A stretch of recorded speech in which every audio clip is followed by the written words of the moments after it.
muscles, bruises the brains, and Adam has that special charm. And Lawrence, he's a nerd, and something else about Elise.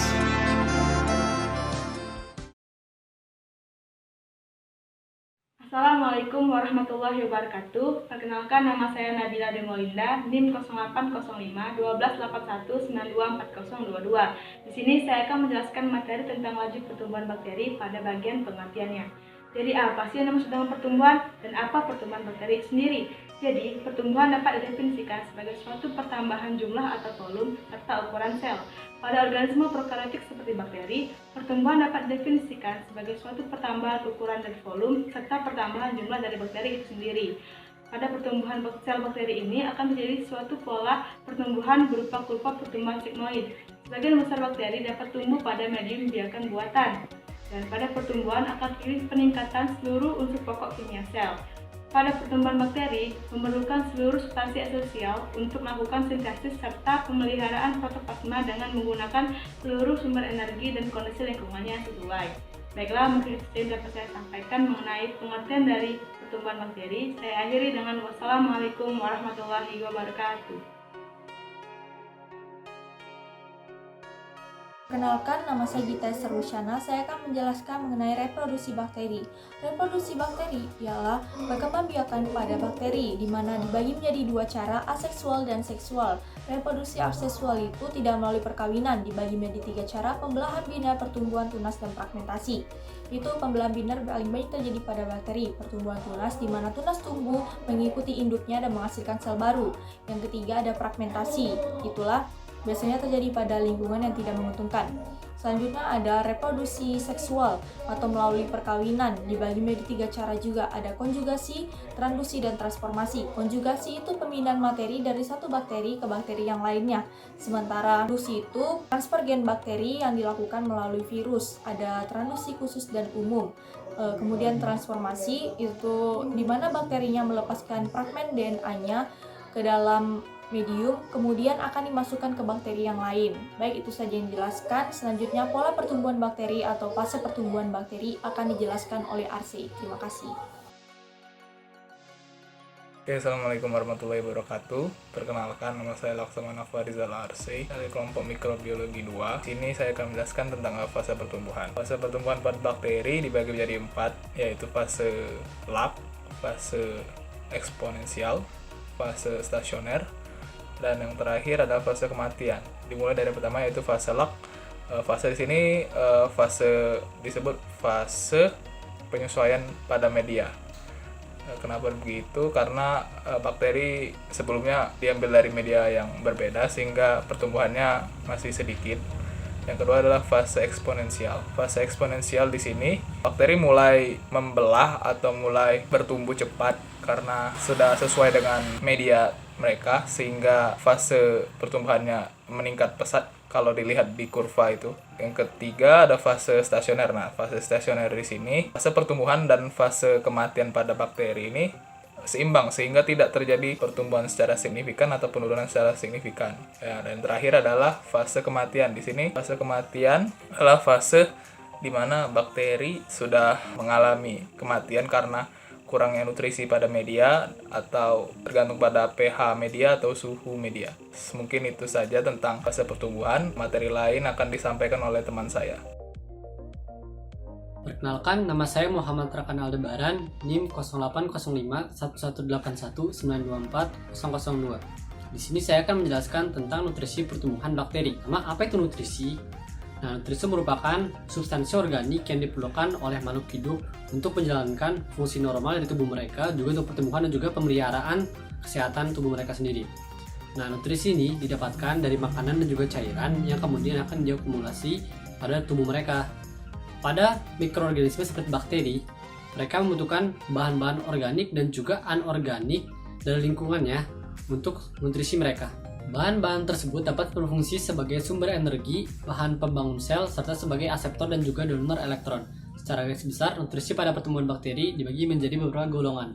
Yang pertama ada air, sumber energi, sumber karbon, sumber mineral, sumber nitrogen, sumber oksigen, faktor tumbuh, dan juga sumber aseptor elektron. Pada pertumbuhan bakteri menggunakan media, bakteri memanfaatkan nutrisi media berupa molekul-molekul kecil yang dirakit untuk menyusun komponen sel-selnya. Nutrisi yang berbeda pada media pertumbuhan berfungsi sebagai sumber energi, sintetis sel, serta keperluan energi untuk metabolisme dan juga pergerakan. Umumnya, nutrisi dalam media pertumbuhan bakteri adalah sumber energi, karbon, nitrogen, sulfur, fosfor, unsur logam, vitamin, dan juga air. Media yang digunakan dalam pertumbuhan bakteri ada berbagai macam. Bakteri dapat tumbuh sesuai dengan media yang digunakan. Yang pertama ada nutrien agar, potato dextrose agar, Flatcano agar, eusin methylene blue agar, lactose broth, dan juga nutrien broth.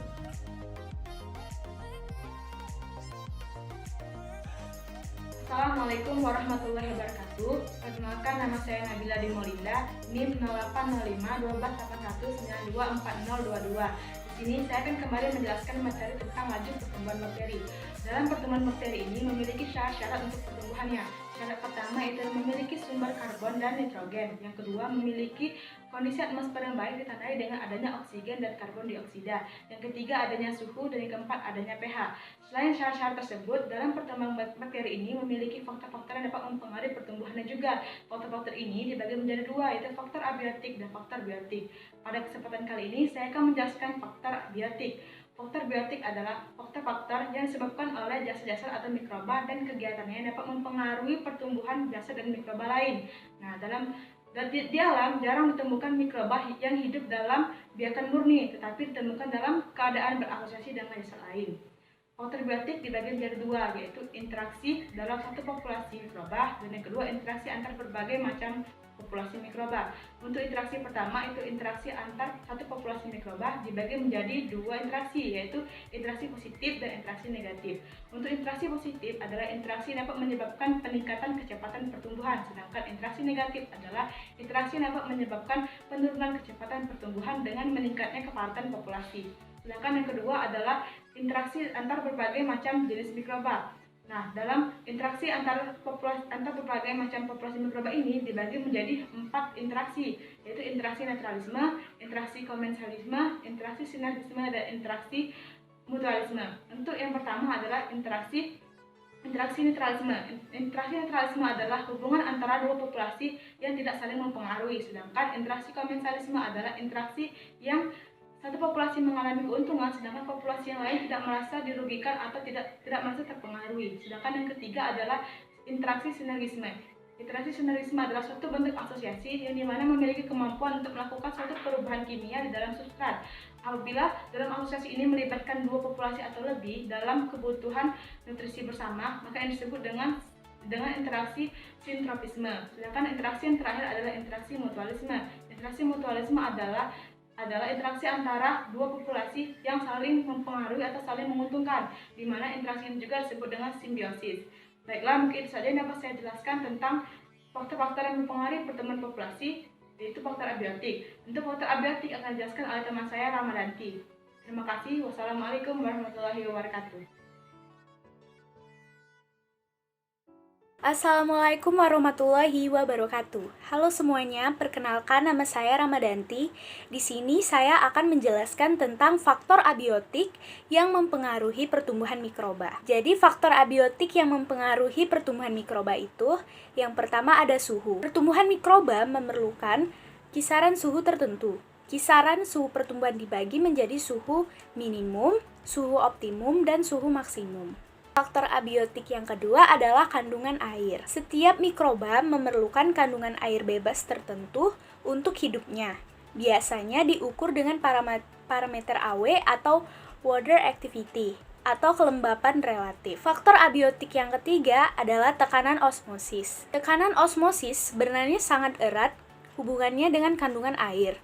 Apabila mikroba diletakkan pada larutan hipertonis, maka selnya akan mengalami plasmolisis, yaitu terkelupasnya membran sitoplasma dari dinding sel akibat mengkerutnya sitoplasma. Apabila diletakkan pada larutan hipotonis, maka sel mikroba akan mengalami plasmotisa, yaitu pecahnya sel karena cairan masuk ke dalam sel. Sel membengkak dan akhirnya pecah. Faktor abiotik yang mempengaruhi pertumbuhan mikroba yang keempat adalah ion-ion dan listrik. Ion-ion dan listrik ini dibagi menjadi 4 bagian lagi, yaitu kadar ion hidrogen atau pH, buffer, ion-ion lain, dan juga listrik. Yang pertama, kadar ion hidrogen atau pH. Mikroba umumnya menyukai pH netral atau pH 7. Beberapa bakteri dapat hidup pada pH tinggi, contohnya adalah bakteri nitrat. Nah, hanya beberapa bakteri yang bersifat toleran terhadap kemasaman, misalnya Lactobacilli, Acetobacter, dan Sarcina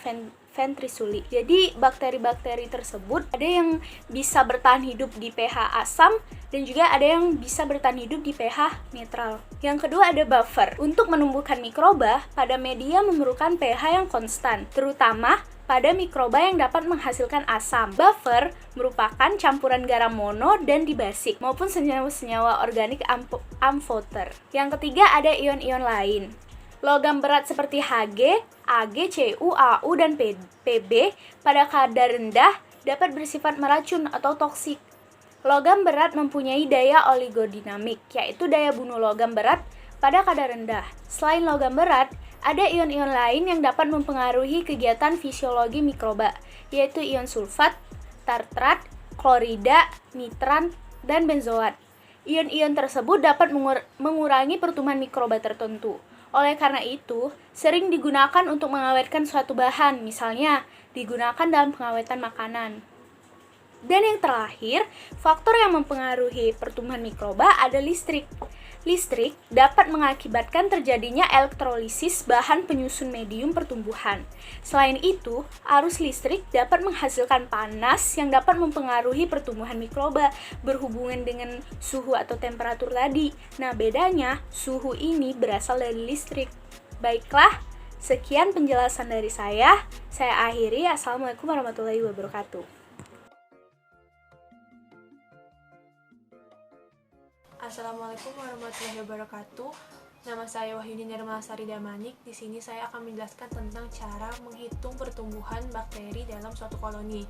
Setelah sebelumnya teman saya telah menjelaskan tentang faktor penghambat laju pertumbuhan bakteri, sekarang saya akan menjelaskan tentang cara menghitung pertumbuhan bakteri.